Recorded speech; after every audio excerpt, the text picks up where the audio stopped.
Purple Daily is daily Vikings entertainment. You like that? 3, 1, 2, 3. We just want the Vikings to win a Super Bowl before we die. I will ride with this group. Seriously, man. Please. And away we go. Woo! And welcome into Purple Access, actually, which of course is an extension of the Purple Daily family. We record this show once a week. Some weeks it's Chip Scoggins of the Star Tribune, and other weeks, as it is this one, it is my good friend Tyler Forness, VikingsWire.com, which is where you can also find my columns. But it is basically, especially this time of year when there's a ton of stuff going on and there's more coming, it's your one-stop shopping for Vikings information, news, and analysis. Forno does a fantastic job with his staff as well. Judd, Tyler, Ross, Brendel. And Tyler, I want to start you with this one. So the last time we talked to you before you went down to Mobile, Alabama at the Senior Bowl, and we're yet to get to the Combine. Like, things are starting to heat up, but they're not really officially heated up yet. I want to talk to you about your views of the perceptions of the quarterbacks, which seem to be changing a ton. And like Drake Maye, I think a couple of weeks ago or a month ago, it's just like, okay, Caleb Williams 1, Drake Maye 2, Jaden Daniels 3. And before we even get to the Combine, which is where we get the testing and just a lot of stuff that can change draft perceptions and opinions, what's your thought process on what seems to be a changing landscape on a position when we don't really know a ton yet that's changed from the end of the college football season? It's very interesting, right? It's people really diving into the All-22 and diving into the analytical data to kind of support what the film does or doesn't tell you. And the more people are taking the time to really dive into it, especially people like myself, I do cover the world of college football, but I don't really dive in hard into tape until like mid to end of December and then into January. And I just watched Caleb Williams this week because I was trying to like space out the quarterbacks at least a little bit, for my YouTube channel, Vikings First and Skol, just because I don't want to just burn everything off right away and then really don't have a lot of like, I don't know, meat on the bone per se for like the future. I just don't want to burn through all of it. So the more people are diving in and then the more real takes you have. I remember last year I said Bryce Young has it in December. And then once I dove into the All-22, I realized, okay, he's got the moxie, he's got all this, but there is no real athletic trait that he can rely on. A game changer, something that he can go to get himself out of jams. And that manifested itself in a really big way in Carolina this past year. And you look at CJ Stroud, who had just really good arm talent, and he was able to take the Texans to a division title. And the more information you have, the better your evaluations can be, and things can change based on new data. So one of the things I've noticed is Drake Maye is basically being buried kind of across a lot of the media. And I don't necessarily mean they're just saying, oh, he's not even a first-round pick. He's being talked about as maybe QB4 behind McCarthy. Drake Maye's my quarterback 1. And some of the data points that were being talked about is, well, he's really poor under pressure. The one thing you have to ask yourself whenever you see a piece of analytical data is, why? What on film shows you that he's bad at it? What on film shows you that this data point tracks 100%? You have to contextualize it. Sure. Like, if he's under pressure and he only completes, I think it was like 36.8% of his passes. Well, why?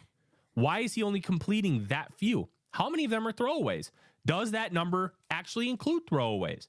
Because Maye throws away the ball a decent amount, but he also has to play hero ball because the defense isn't very good and the offensive line is suspect. So there are a lot of data points that you really have to consider and you have to contextualize, which is why it's so important that you use analytical data and the film. If you are only using one and not the other, you are doing yourself and your audience a major disservice because they both matter, but you can't only use one. And it's like making a peanut butter and jelly sandwich, but missing either the peanut butter or the jelly. It's not a PB&J then. It's a different type of sandwich. And that's kind of the process you have to use. And I think you're going to see a lot of ebbs and flows, and you're going to have a lot of information coming out. And you have to remember this. My wife actually mentioned it earlier today that I've said this a couple times because she's really been listening to a lot of my shows, and she's getting into the draft, which God bless America. But it's who's putting this information out there and why do they want you to know it? Right. Because there was a Colts writer who I follow, Destin Adams, nice guy.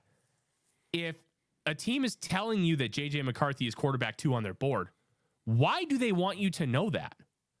Is QB1 Jaden Daniels or Drake Maye and they want them to fall to that spot? Like, these are the questions you have to ask yourself. There's a reason why people put information out there, and it's so you know it, so what their actual outcome that they want is can happen. It was famously, Matt Miller reported in 2017 that the Chiefs were targeting a linebacker. I believe it was Jared Davis in round 1. They wanted nobody to know they were moving up for Patrick Mahomes. Right. And you have to always ask yourself, and I said it the other day on Purple Daily, it's just like politics. Somebody wants you to know this for a specific reason. You have to figure out what that reason is, and then you can really dive into what that information means and how true it actually is. So when it comes to a guy like, let's take Drake Maye, how much of the perception changing since the end of the college season is fair? And then, like, I mean, we've all seen this. The smoke screens are constant, and teams are constantly doing that. I mean, teams are the worst source unless you've got a source who's a buddy and is not the GM or the coach or a lead official in football operations. The source, those guys are useless because they're never going to tell you the truth. Mm-hmm. But like when we look at the quarterback class and how things have ebbed and flowed and changed, what's fair and what do you think is BS or smoke screens?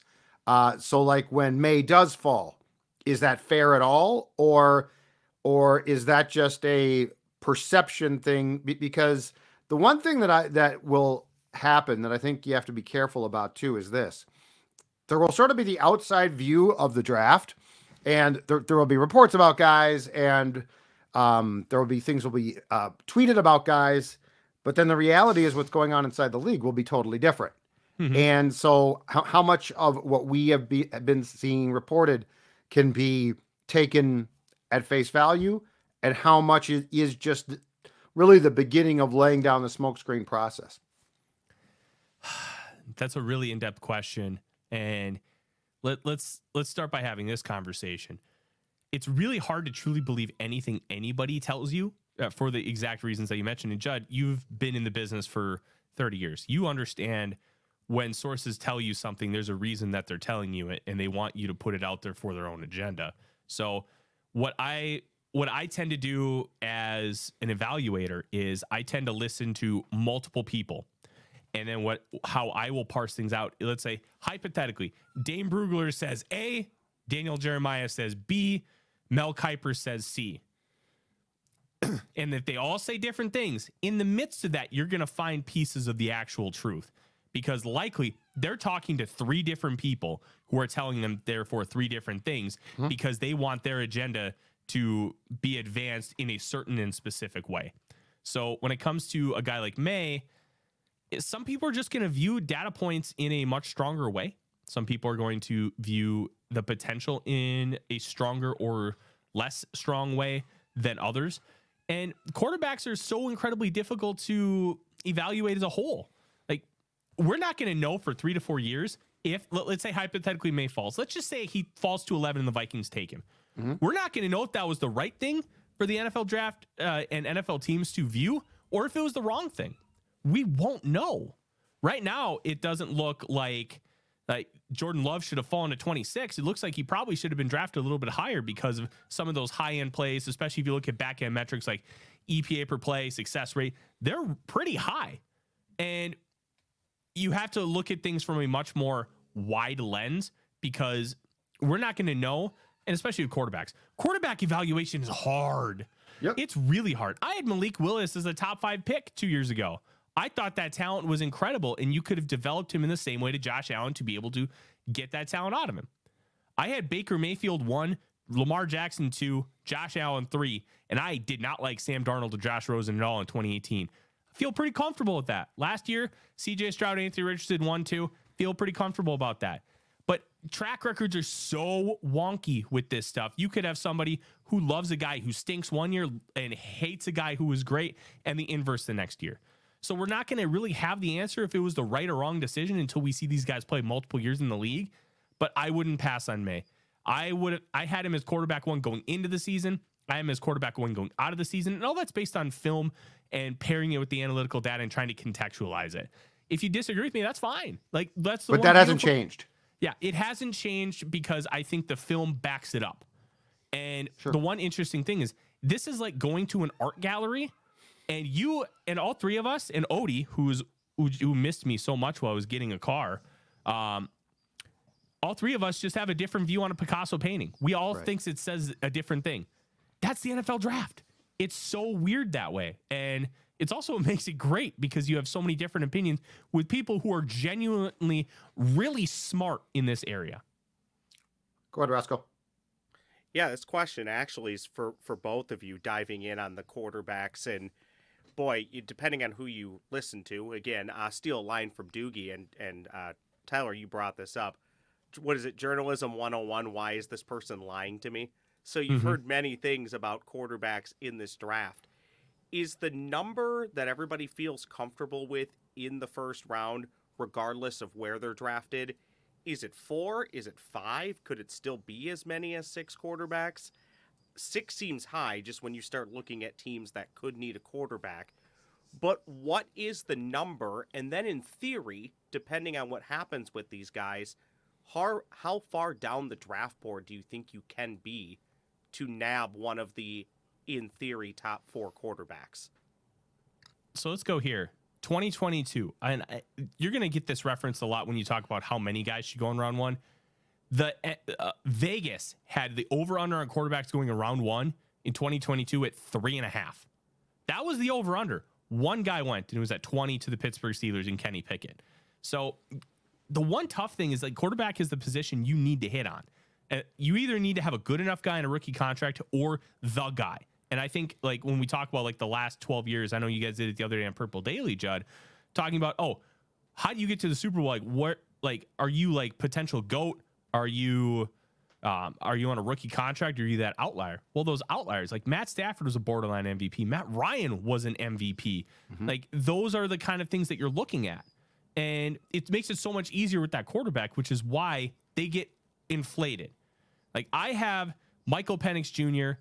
and JJ McCarthy with 2nd round grades. I think McCarthy has incredible upside to be like a top 10, maybe even borderline top 5 kind of quarterback with some of the things he's shown. But there are real issues there and there are real concerns, which to me drops him down. But I would still take him in round 1. It's one of those weird things because quarterback's such an important position. You're willing to take that guy earlier to make sure you get him. And if you're that confident in him, you just take him no matter what. Well, so I don't know how many. Go ahead, Russ. Sorry, Tyler. Sorry to cut you off, but I also think to the importance of what you were talking about with a quarterback, let's say it's whatever GM it is. If you have a 2nd round grade on Penix or JJ McCarthy, but let's say you can get him at 25 or 26, oftentimes you're going to do that because you get the extra year of control. Yeah, I think that's a little bit less important now than it was in the past, especially just the way quarterback contracts are working and how that number is just skyrocketing every year. But I'll say this. Every team on average has between 16 and like 24 first round grades. Nobody ever has 32 first round grades. It just doesn't happen. So you have to be able to, and this is where the combine is so important, as you mentioned, Judd. People talk to each other. The Vikings are going to talk to Kirk Cousins' agent. They're not going to just talk about Kirk Cousins. That's not how this works. They ask questions about all kinds of people, and they talk to other general managers. Scouts talk to each other. I mean, scouts talk to each other on the road all the time. So there's information going around. Analysts will talk to these same people, and that's how you start getting leaks. That's how you start understanding how draft boards are going to be constructed. Right. And you can also see mock drafts change based on these events. So all of that kind of encompasses and matters. But I'll say this. When it comes to like quarterbacks, I could see 4 going in round 1. I could see 6. And it's all going to depend on how the league feels about these guys and what sense they get from talking to other teams. And do they view this guy super highly? Do they think that they're not going to be able to get him at, let's say the Vikings want Penix at 42? Maybe Penix doesn't fall because they know, hey, a couple teams in the back end of that first round, maybe the Lions love him. Like it's all hypothetical. Right. But those are the conversations you have to have. And that's why teams actually do mock draft simulations. So they're prepared for these things. You have to prepare for a Larry Tunsil gas mask incident. You have to prepare. Well, what if this guy who's like a top 5 lock falls? What do we do? Do we try to get aggressive and trade up to like 8 to go get him because we believe in him that much? And these are conversations that are had in these rooms. So to kind of finish off your point, Ross, I don't know how many teams are actually going to take a quarterback in round 1. I would say 4, maybe 5. But there's so many data points we don't have yet, and so many that we have to extrapolate and really have the conversation about in this kind of setting, because we're going to find out a lot of that stuff at the combine and in the weeks following. And 5 is still essentially 1/6 of the league. So think about that turnover at that quarterback position. Now, they're not all going to hit, but let's say 3 or 4 of them hit. That could be obviously franchise changing for whatever team takes that quarterback. Go ahead. Do we know who's going to throw at the combine yet? No. Is anyone going to throw there? Like, it's become more of a, because of pro days and you can control your receivers and it's at your home field. I'm just curious if this class, 6 guys or so or more are going to throw at the combine. My guess is 2 of the top quarterbacks will not throw. That's my guess. It wouldn't shock me if guys like Penix or Nix chose not to throw because they threw extensively at the Senior Bowl in a not too dissimilar environment. Sure. But if you're one of those guys who's a fringe round 1, it's better to throw live in front of more people so you can get more information out there. And you know what? One wild throw can change everything. People talk about the pro day throw with Zach Wilson, and they saw it. The Jets saying like, "Oh, that's our guy. We're taking him." Like, that happens. So that can secure you millions of dollars, but it can also hurt you as well. And that's a risk reward thing. You and your camp have to decide: is it worth it, or is it worth it? Hey, we believe we're going to get X, so let's just stay with X to make sure that we get it. It's a difficult decision for every quarterback, but they have to weigh it. I would guess 2 don't throw of the top 6. Gotcha. Roscoe, let's fire up some comments from YouTube so Tyler can answer some questions. You commented, we read it. Is this a ransom note? Now we're talking about it. It's Purple Access's comments from YouTube. Here we go, boys. I want you both to answer these questions. I'll let you decide who takes it first. 1 of 4 questions we'll whip through today from Ken Mancino, 4074. Some of these will be comments, and I turn them into questions for you. His comment: Vikings have had 2 Deebo Samuels, Percy Harvin and Cordero, however you want to call it, Patterson. My question to you: fair to compare either to Deebo? What do you think, for him? In archetype, yeah, I get it. But not everybody who is a receiver that can play in the backfield is a Deebo. I think Percy Harvin is about the closest thing that the NFL has ever seen to what Deebo Samuel is, because Samuel is a legit receiver that can come into the backfield and play running back. Cordero was so bad at a lot of the nuances of the wide receiver position that he transformed into a running back. So I understand the thought process and I understand why, but I would say Percy is of the same archetype and Cordero isn't. And I'll say this: if you want that archetype, Malachi Corley of Western Kentucky, built just like Deebo, plays just like Deebo. Would not shock me if he runs better than Deebo. If you want that kind of guy, beg for Malachi Corley. He is really, really, really good. Made the All-Forno team. And Percy, at that time, that's 2009, you guys. Like, Percy was ahead of his time.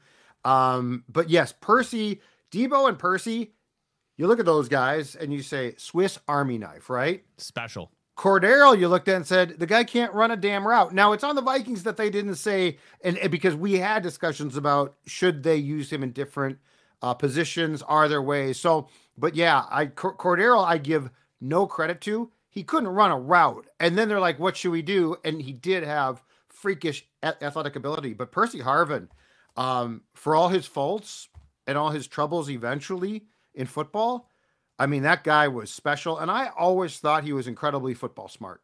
I always thought that was a guy. I have no idea if he could pass a class at Florida, but I thought when he stepped on the field, that guy was really football smart.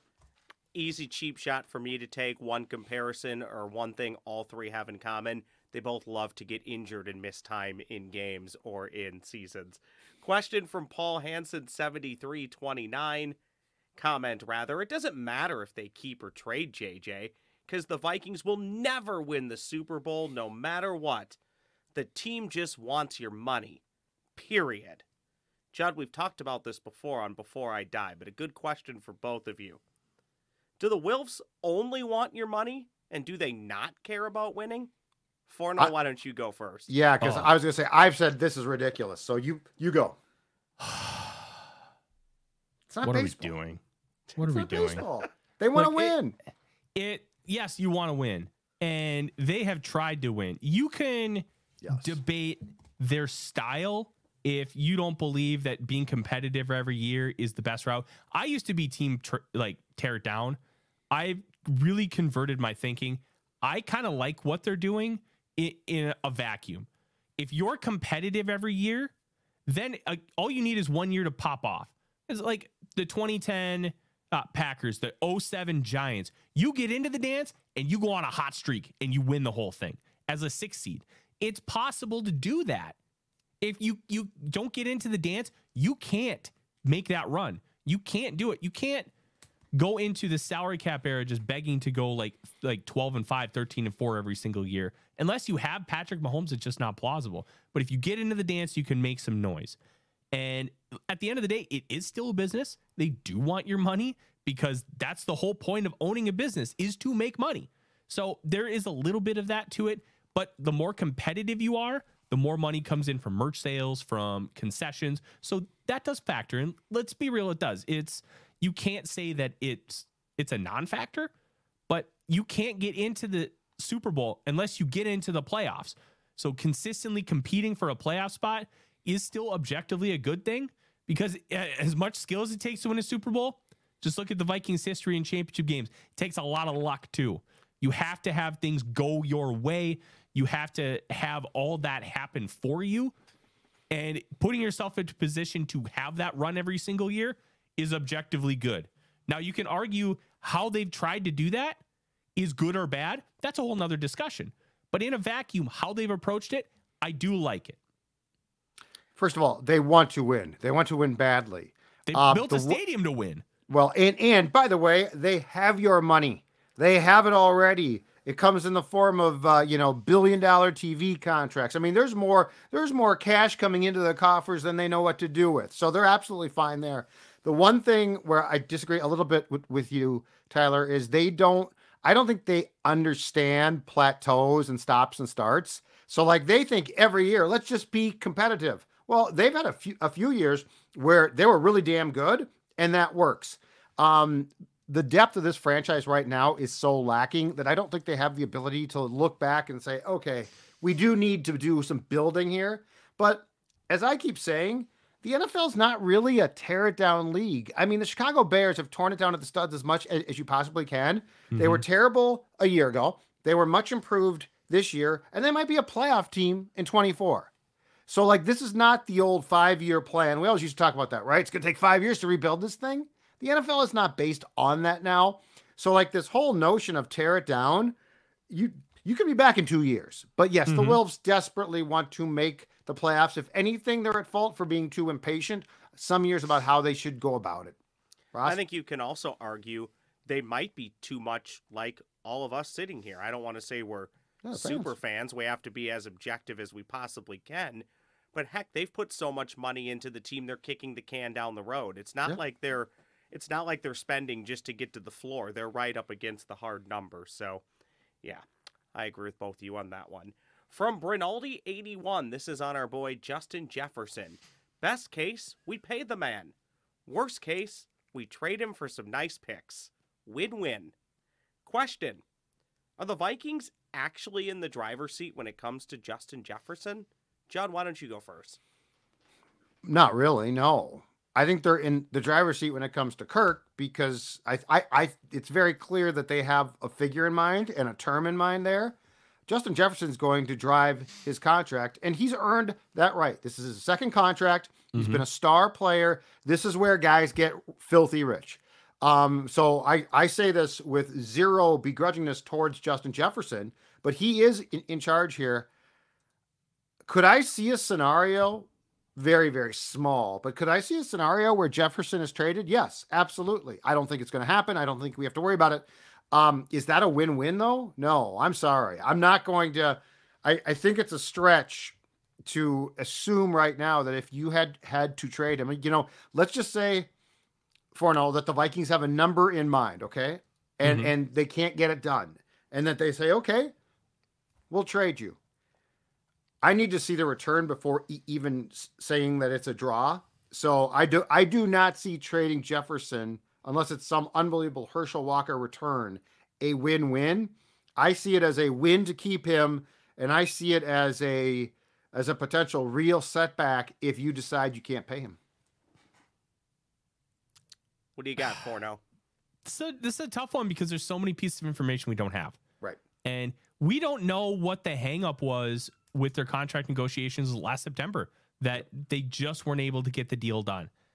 My guess is it wasn't about the total money. It wasn't about the average per year. It was about how the guarantees work. And I don't know what the hang up is. I don't think Kwesi is going to look at Justin Jefferson and be like, yeah, I'm not going to make you the highest paid player, non-quarterback. I think he's going to. But there's so many layers to it.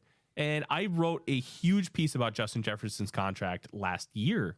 I think it was November of 22. Mm-hmm. And I broke down all these receivers that are signing extensions. And only 2 wide receivers signed a second contract over the course of the past, I think it was like 5 years that I did it, that were 4-year deals. They're signing 3-year deals. They're not signing these long-term deals. That could be the hang-up. Jefferson may only want a 3-year contract because then he can cash in at the age of 27, 28 instead of 29 to 30. Let me tell you, with how these contracts work and all the research I've done, that matters. The age thing matters. Danielle Hunter, being at 29 years old, is going to get more money on his deal than somebody like Von Miller, who was 32 when he signed his 3rd contract. It matters. So my guess is that's the hang up. How many years is this contract for? And the Vikings want to lock him in for 5-6 years probably. Jefferson probably only wants 3 so he can cash in again, especially with how significantly higher the salary cap is growing year over year. And I highly doubt, even though it would be smart to have this conversation so you can lock him in for more years, we guarantee that we will make you X amount of the salary cap. So if, let's say, the Vikings are willing to guarantee him 12% of the salary cap right now, and it's a hypothetical, I'm not saying it's a good or bad idea, we'll increase your salary to 12% of the salary cap in each future year. So you will at least get those kind of incremental raises so you're not losing out. So if it goes up, let's say 20 million a year, because it's going up around 10% a year. So 20 million, Jefferson gets 2 more million. And then he gets another like 2.25 million. Then he gets another 2.5 million. Mm-hmm. Like that all adds up and matters. And you can justify signing a longer contract if you're getting those kind of incremental raises by guaranteeing a portion of the salary cap. So my guess is those are the conversations that are being had. It's about term and it's about little nuances like that we really haven't seen, that I'm a little surprised we haven't, because it can make both sides happy. And you can plan for that. Final one here from Fig Nuts 35. What a name. Winfield. Have to sign him. Harry is going to retire. Question. How high on your guys' list is Antoine Winfield Jr.? As a Gopher backer, as an Antoine Winfield Jr. backer, this one hits close to home for me. And an Antoine Winfield guy. I'm old enough to remember his father dominating for the Vikings defense. Oh, it's as great. As are you gentlemen. Slot corner. Fantastic. Yeah. I'm old enough to remember Mike Tice begging him to get on a plane heading from New York City to here, Jets. And he made it happen. Look, I'm going to be honest. I love Antoine Winfield Jr. as a player. I think he'd be a great asset, and he'd be a great ambassador for Minnesota football as a whole. I really don't have any interest in signing him at the price point, and here's why. I think the Vikings played 3 safeties out of necessity, not because Brian Flores wanted to. That's my theory. And projecting forward that they're only going to play with 3 safeties, and that's going to be the commonplace of what this defense is going to be moving forward, I think is a little bit misguided, especially with one of the things that we learned about with this last playoff run. second level defenders matter a lot. Look at the teams that made the Super Bowl. Fred Warner and Dre Greenlaw, two of the top linebackers in the league. On the other side, Nick Bolton, Willie Gay, Leo Chenal, Drew Tranquil, all good to great linebackers. Second level defenders matter. And I don't think that having Josh Metellus roam around in the box, no matter how good he is a sustainable plan of attack. Now, do you want Metellus to be a starter at safety? Yeah. He's proven to be that good of a player. But do you want him as a quasi linebacker long term? No, you want to find linebackers who can be that next level defender on the second level that can allow you to increase the dynamic of your blitz package, that can allow you to run more dynamic coverages because of their athleticism. Like if this team had 2017 Anthony Barr and Eric Kendricks, I think this defense could be Super Bowl caliber because of what they would be able to offer you in terms of athleticism, in terms of skill and coverage, and in terms of what you can ask them to do. Because you could ask those guys to line up in the A gap and they could bail out into deep coverage.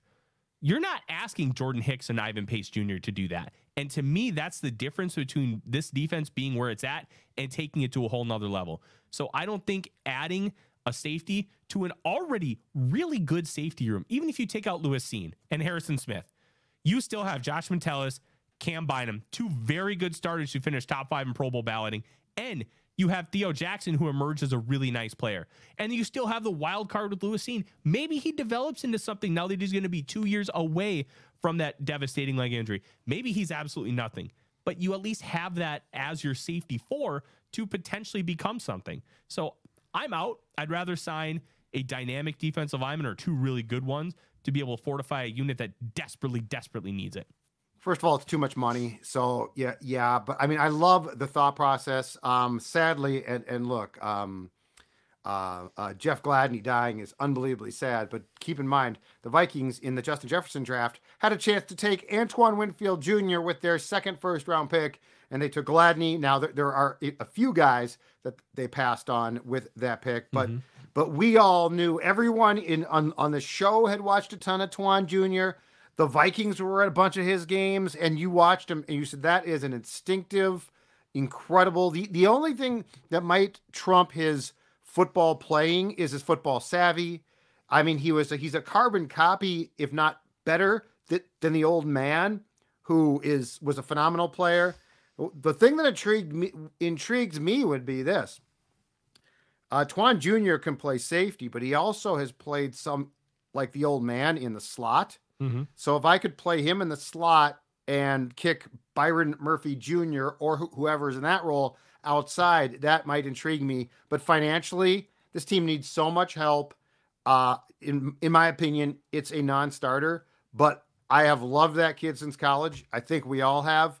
I mean, just a pleasure to watch. He had 2 huge plays in back-to-back years against Fresno State, right? I mean, yeah. Just his style of play. I mean, the old man was a treat to watch, and so is the kid. I will say this before we move on. I will defend the Gladney pick for a long time because you didn't know there were any off-the-field issues, but the talent was there. And it's for multiple reasons. It's so unfortunate that we never got to see that talent truly develop. But coming out of college, loved the player Jeff Gladney. And I'll say this. I don't think the Spielman regime wanted to draft a kid from Minnesota because it puts an unfair extra layer of pressure. And a lot of teams do this. They won't draft local kids because it just puts a different level of pressure on them versus just being a normal first-round pick. But he could have handled it. You have the hometown pressure. That's not fair to a kid. But you just hit on Rick's biggest fault. Rick thought he understood people, and he didn't. They spent so much time trying to vet kids, and you could tell they had no idea. Yeah. That was their biggest problem. That was their Ponder problem. Christian Ponder was incredibly book smart and he graduated college in 2.5 years. Incredibly good guy. And guess what? Unfortunately, they couldn't ascertain that none of that transferred to football. I agree with your hometown thing, but in this case, that kid would have had no problem. I think it's a case by case. A lot of kids can't. Twan could have. That kid could have. One name, 2 words before we move into extra points. Jordan Newben. Let's go. Looking forward to watching him at the next level, and it won't be with the Vikings. It'll probably be with the Packers, so prepare yourself. Oh yeah. I'm not saying it as a troll. They need a safety, and to my knowledge, he fits what they want in a safety. Like, Packers have all these weird thresholds. I think he meets all of them. I wish every gopher good luck at the NFL level, except for the ones that, if you're drafted, whatever. If you sign with the Green Bay Packers, you're dead to me. Let's get to some extra points. Good you. These extra points never miss. It's Purple Access's Extra Points. Shall I start? You go ahead, Judd. Here's my extra point. All right. I understand that Justin Jefferson cares about who the quarterback of the Vikings is going to be. Okay. So I'm not saying, well, who cares? Just bring in anybody and have him play QB. No, Justin Jefferson wants a good QB. And I also get that Justin Jefferson, I think, genuinely likes Kirk. But can we stop acting like whether he signs or not comes down to that? Tyler's 1,000% right. Whatever it is contractually, and Tyler's probably right. Your explanation makes perfect sense. Like, it's not just a figure. It's how it's structured and all that. But Justin Jefferson, and I wrote about this, VikingsWire.com, you can find it. Does Justin Jefferson, on his priority list, as he's writing it down, does he write down who is my quarterback? Absolutely. The first two things are financial. It's going to be how much am I going, and again, do not begrudge him. Ladies and gentlemen, he's a superstar. He deserves whatever he gets. Your career is short. It's uncertain. He missed 7 games last year, okay?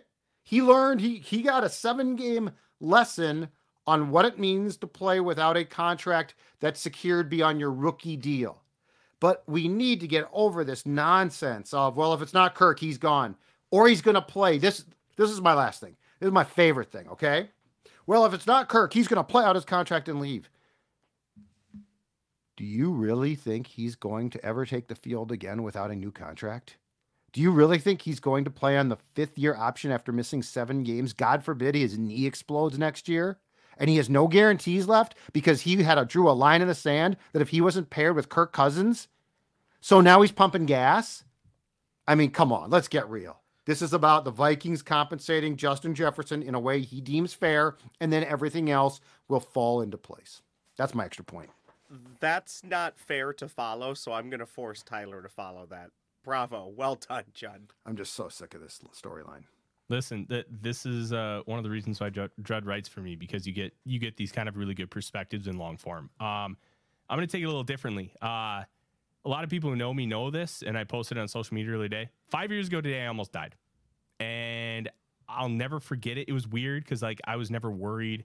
They rushed me to the ER, and they're like pumping me with all these IVs and trying to figure out what's wrong with me before I go to emergency surgery. But I'll never forget the kindness that was bestowed upon me. As a 29-year-old guy. Like, I wasn't a kid.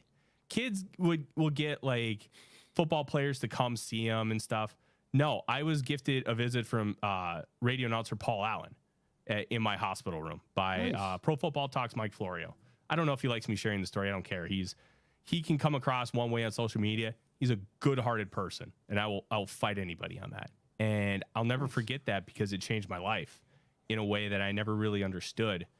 And within a year, I started writing about football, and I started doing this. And now, for the last year and a half, it's become my life and my full-time job. And I'm able to make a living writing about football and doing this. And I share this not because I'm boastful, but I'm just incredibly thankful. And I want to share this message. If you want something, just go for it. Don't wait. Like, I let my mom, out of the goodness of her heart, talk me out of trying to pursue broadcasting out of high school, because she didn't want me working in some small town in Wyoming overnights making $15 an hour. But if you want something, go for it. And you can have anything you want. And I'm lucky enough that my life is now football. I'm partnered with great people like you guys, and I'm able to make my life's passion my life's work. And I think that's really cool. Mom had some insight into the business. I spent 2 years in middle of nowhere, South Dakota, when I started this jaunt, which, by the way, I did love. But yeah, she's not entirely wrong. Where were you at, Ross? About where you start. The lovely town, and I do mean that in all sincerity. Great, great, great people. Winter, South Dakota. Okay. Not I lived in Winter. Watertown for about a year. Really? WNAX territory. Yep. I opened up that B-Dubs as the kitchen manager, believe it or not. Really? Yeah, you've been through a lot, man, Tyler. Yeah. You've done a lot. But you know what? You are exactly right. That's a great message. Pursue your dreams, because you'll always regret it if you don't. And best case, you end up doing something like this, and it doesn't feel like work. So And you're so right. Be kind to people. I didn't deserve that kindness because I was a full-fledged adult, but I got it and it changed my life. And you never know what you could do for somebody. Or a dog. Adopt from a rescue, please and thank you. Yep. I love that we get impassioned Judd on Justin Jefferson. We get impassioned Tyler letting us into his What life do you got? and telling his story. And all I got for you is 2024 will be the final year PJ Fleck coaches the University of Minnesota. Okay. He will They'll cash never get in. rid of him. He's going to have to leave on his own. Yep. So he'll leave? He will cash in and move on like he tried to do this past weekend to UCLA. Or at some point, my hunch is he cashes in and moves on. Tyler, I would never say never. Even at Minnesota, if you start having a couple seasons where you're not going to bowl games or you're backing into bowl games, when the buyout's right, they'll move on. But I got a hunch if they're 7-5 or better, and anybody with more NIL money, a bigger assistant pool comes calling, he'll be out of here. This will be the final year PJ Fleck coaches the Gophers. Why did we act like the UCLA job might have been a step up? That I don't LA. get. That I There don't are get. boosters that want to be involved in the program that aren't. Okay. To my knowledge, he was the one reported, but he was just on a list of like 12 to 20 guys. Okay. I believe they got their guy. I mean, Deshaun Foster led them to a Rose Bowl. Like, Yeah. He's also substantially cheaper than who else was on that list. And much like most universities, we love to think that all these universities are flush with cash. Most are not in the athletic departments. They're robbing Peter to pay Paul. So at the end of the day, it's not a bad deal for UCLA to get one of theirs. But I do believe it. And again, on the PJ Fleck thing, I like PJ. I always tell people on the scale of like 1 to 10, I'm more of a 6 or 7. I lean more towards liking than disliking. But logically, this will be year 8. Year 8? You're not going to be here forever unless you're competing at an incredibly high level. Eventually, the message gets stale. The fan base, what fan base there is, gets a little restless. It's just time. I actually thought UCLA, although the timing would have stunk for the Gophers, was a great jumping off point for him had they been able to make it work.